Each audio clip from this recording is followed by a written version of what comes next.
పార్టీలో ఇవాళ చంద్రబాబు నాయుడు గారి గురించే ముందు మాట్లాడుకోవాలి మేడం. ఎందుకంటే ఆవు పొలంలో మేస్తే దూడ వచ్చేసి గట్టును మేస్తదా అన్నట్టు నారా చంద్రబాబు నాయుడు గారు దీన్ని స్టార్ట్ చేశారు. ఎవరైతే ఈ పార్టీని తెలుగుదేశం పార్టీని స్థాపించారో నందమూరి తారక రామారావు గారిని న్యూడ్గా ఆ రోజు ఈనాడు పత్రికల్లో కార్టూన్లు వేయించి అవమానపరిచి తను మనోవేదనకి గురయ్యి మరణించే వరకు కూడా అంత దారుణాతి దారుణమైన అవమానానికి గురి చేసింది నారా చంద్రబాబు నాయుడు గారు.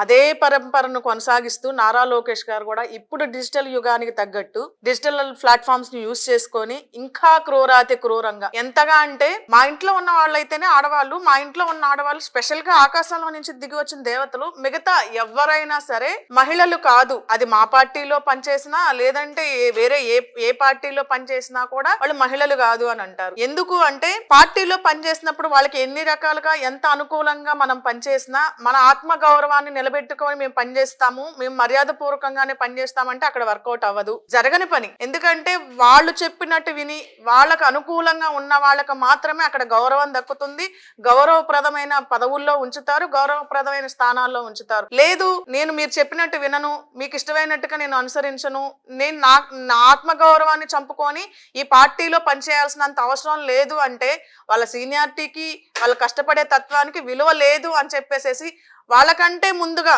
మేము రాజీనామాలు చేసినా కూడా వాళ్ళు ఓర్చుకోలేరు అనమాట.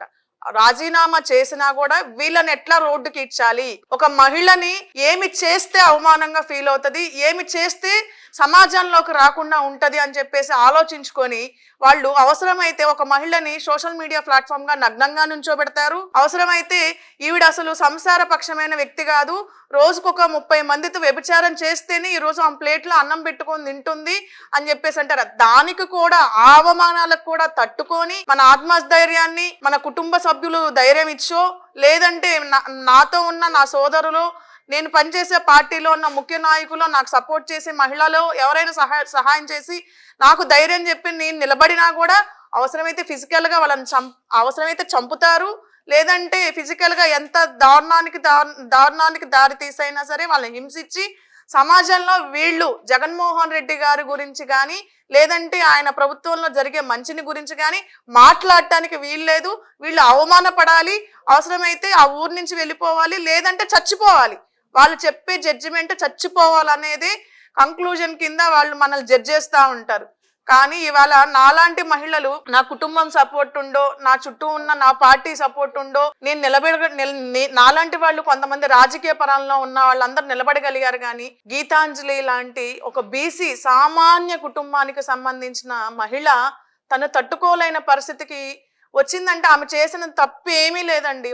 తను చేసిన తప్పల్లా కూడా నాకు ఇల్లు వచ్చింది, జగనన్న ఇచ్చారు ఆ ఇల్లు నాకు, నేను ఏ రూపాయి కూడా నేను గవర్నమెంట్కి నేను పెట్టలేదు, గవర్నమెంట్కి నేను ఏ రూపాయి పే చేయలేదు, ఇంకా ఎదురు నాకు గవర్నమెంటే మా మావగారికి పెన్షన్ ఇస్తుంది, నా బిడ్డలకి అమ్మ ఒడి ఇస్తుందన్న ఒకే ఒక్క మాట, తన సంతోషాన్ని ప్రపంచానికి వ్యక్తం చేయకూడదు అని తెలియని వ్యక్తిగా చాలా అమాయకంగా తన సంతోషాన్ని చాలా అంటే ఆ అమ్మాయి మాట్లాడే విధానంలో తను ఎంత మంచి వ్యక్తి అనేది ఈరోజు రాష్ట్రం కానీ లేదంటే చూస్తున్న ప్రతి ఒక్కళ్ళు కూడా విస్మయం ఉందేలాగా ఈమె మరణాన్ని జుబుక్సాకరంగా తెలుగుదేశం జనసేన పార్టీ వాళ్ళు ఇవాళ ఒక సంసార పక్షంగా ఉండే అమ్మాయిని రోడ్డుకి ఇచ్చి తనని హరించి ఒక రకంగా నారా చంద్రబాబు నాయుడు గారు ఆంధ్రప్రదేశ్ రాష్ట్రాన్ని నవ్యాంధ్రప్రదేశ్ రాష్ట్రంగా చేస్తానని చెప్పి వచ్చారు కానీ రాష్ట్రంలోకి.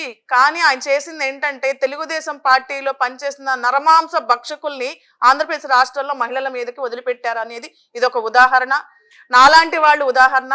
అలాగే ఇవాళ ఆ భక్షకులకి బలైన వాళ్ళల్లో ముఖ్యమంత్రి గారి కుటుంబ సభ్యులు ఉన్నారు, భారతమ్మ ఉన్నారు, ముఖ్యమంత్రి గారి కుమార్తెలు ఉన్నారు, ముఖ్యమంత్రి గారి తల్లి ఉన్నారు, అలాగే ఇప్పుడు రాష్ట్రంలో పనిచేస్తున్న మహిళా నాయకులు రోజా గారు ఉన్నారు, రజనీ గారు ఉన్నారు.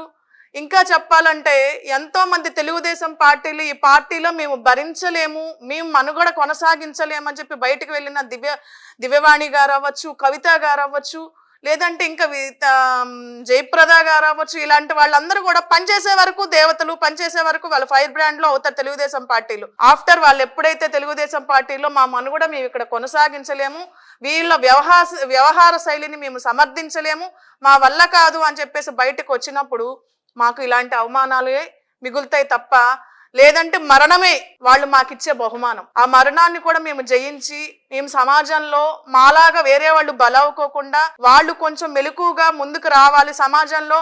ఎప్పుడైతే గాంధీ గారు చెప్పిన స్వరాజ్యం, ఆడవాళ్ళు అర్ధరాత్రి నడి రోడ్డున నడవగలిగిన రోజు నిజమైన స్వతంత్రం వచ్చింది అనే దానికి మాలాంటి వాళ్ళు ఇవన్నీ తట్టుకొని నిలబడాలి, మేము ఓటమి పాలు అవ్వకూడదు అన్న ఉద్దేశంతో కేవలం సజ్జల భార్గవరెడ్డి అన్న లాంటి వ్యక్తులు, లేదంటే వాసిరెడ్డి పద్మమ్మ లాంటి వ్యక్తులు, లేదు మా సునీతమ్మ లాంటి వ్యక్తులు, ఇలాంటి సీనియర్ నాయకులందరూ మాకు అండ ఉండి వాళ్ళు చేసే సపోర్ట్ని మేము తీసుకొని వాళ్ళు ఇచ్చే కొన్ని సజెషన్స్ తోటి మేము ముందుకెళ్ళబట్టి ఈ రోజు కూడా మేము మనుషులుగా, మేము మహిళలుగా ముందుకు రాగలుగుతున్నాం. ప్రత్యేకంగా ఇవాళ జగన్మోహన్ రెడ్డి గారు మాకు ప్రత్యేకమైన స్థానం ఇచ్చారు.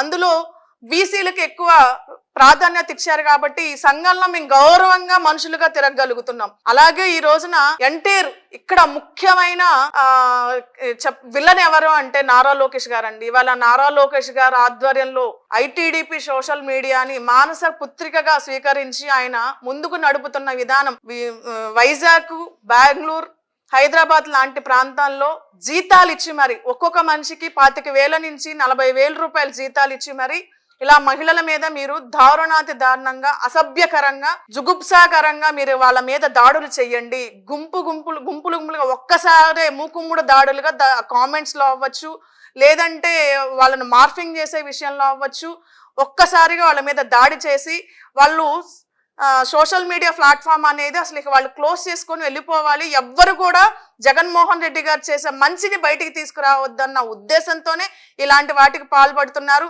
అయితే యావత్ ఆంధ్రప్రదేశ్ రాష్ట్ర మహిళామ్మ తల్లులకి చేతులు జోడించి చెప్తున్నానమ్మా, మీకోసం మీ బిడ్డలు ఎదురు చూస్తున్నారు, మీకోసం ఒక కుటుంబం ఉంటుంది. ఎందుకంటే ఇవాళ గీతాంజలి కుటుంబాన్ని చూస్తుంటే ముక్కు పచ్చలారని 2 బిడ్డలకు అన్నిటిని మేము చూసి మా కడుపులో పేగులు తెగిపోయి ఉన్నాయి. అలాంటి పరిస్థితికి ఎవ్వరూ దిగజారొద్దు. మీకోసం మేమున్నాం.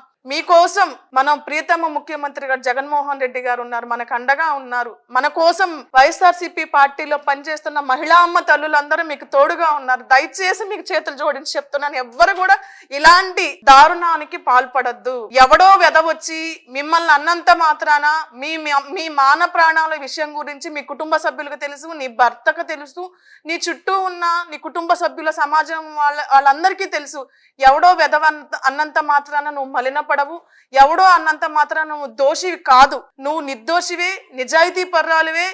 చెప్పాలంటే ఉన్న అందరికన్నా కూడా ఎవడెవడైతే వెధవలు మాట్లాడుతున్నారో ఆ కుటుంబ సభ్యుల్లో ఉన్న ఆడవాళ్ల కంటే కూడా గొప్పదానివి నువ్వు. కాబట్టి ప్రతి మహిళ కూడా ఇలాంటి ఆవేదనలకు గురవుతున్న, ఇలాంటి హింసలకు గురవుతున్న ప్రతి ఒక్కళ్ళు కూడా మనోధైర్యాన్ని గట్టిగా పట్టుకొని మనలాంటి ఇంకా ఈ బాధలకు గురవుతున్న మహిళల్ని మనం ఆదర్శంగా తీసుకొని ముందుకు వెళ్ళమని చెప్పేసి కూడా ఈరోజు ఆంధ్రప్రదేశ్ రాష్ట్ర ప్రభుత్వం కూడా మహిళామ్మ తల్లులకు అండగా ఉందని చెప్పేసి మరొకసారి గుర్తు చేస్తూ మనకు మంచి చేసే ముఖ్యమంత్రి గారిని మరలా మనం సమర్థిస్తూ ముందుకు వెళ్ళాలని చెప్పేసి కూడా ఈ సందర్భంగా తెలియజేస్తున్నాను. అంటే ఇప్పుడు మీరు చెప్పారు ఐటీడీపీ మొత్తం లోకేష్ గారే అంతా చూస్తారు అని, అంటే ఎవరెవరిని టార్గెట్ చేయాలి అనేటటువంటిది కూడా స్వయంగా ఆయనే చెప్తారా? అవునక్క, రౌండ్ టేబుల్ మీటింగ్స్ పెట్టి, జూమ్ మీటింగ్స్ పెట్టి ఎవరెవరిని, ముఖ్యంగా మీరు మంగళగిరి నియోజకవర్గంలో చూస్తే ఐటీడీపీకి సంబంధించి అబ్దుల్ కరీం అనే వ్యక్తికి దాదాపు 30,000 రూపాయలు జీతం ఇచ్చి మరి అతని దగ్గర నుంచి యావత్ ఆంధ్రప్రదేశ్ రాష్ట్రం అందరికి కూడా కంటెంట్, ఏం వీడియోస్, ఏం ఎడిటింగ్ చేసి పంపించాలని చెప్పేసి ఇక్కడి నుంచి కంటెంట్ అంతా సాక్షాత్తు నారా లోకేష్ గారి ఆధ్వర్యంలోనే తన కళ్ళ ముందరే తను ఏది చెప్తే ఎవరిని ఎలా ట్రోల్ చేయాలి, ఎవరిని ఎలా మార్ఫింగ్ చేయాలో కూడా దగ్గరుండి మరి చేయించి, తెలుగుదేశం పార్టీ ఎవరెవరు విమర్శిస్తున్నారు వాళ్ళ మీద ఇట్లా వెళ్ళండి చేయండి అని పర్టికులర్ గా వీళ్ళని ఇలా చేస్తేనే వీళ్ళు బయటకు రాకుండా ఉంటారు, వీళ్ళని ఇలా మాట్లాడితేనే వీళ్ళు బయటకు రాకుండా ఉంటారని ప్రత్యక్షంగా తన ఆధ్వర్యంలోనే తన కళ్ళ ముందే జరుగుతుంది. తన ద్వారానే వాళ్ళు చేసే వీడియోస్, మార్ఫింగ్స్, కామెంట్స్ అన్ని కూడా తన ఆధ్వర్యంలోనే బయటకు వస్తాయి.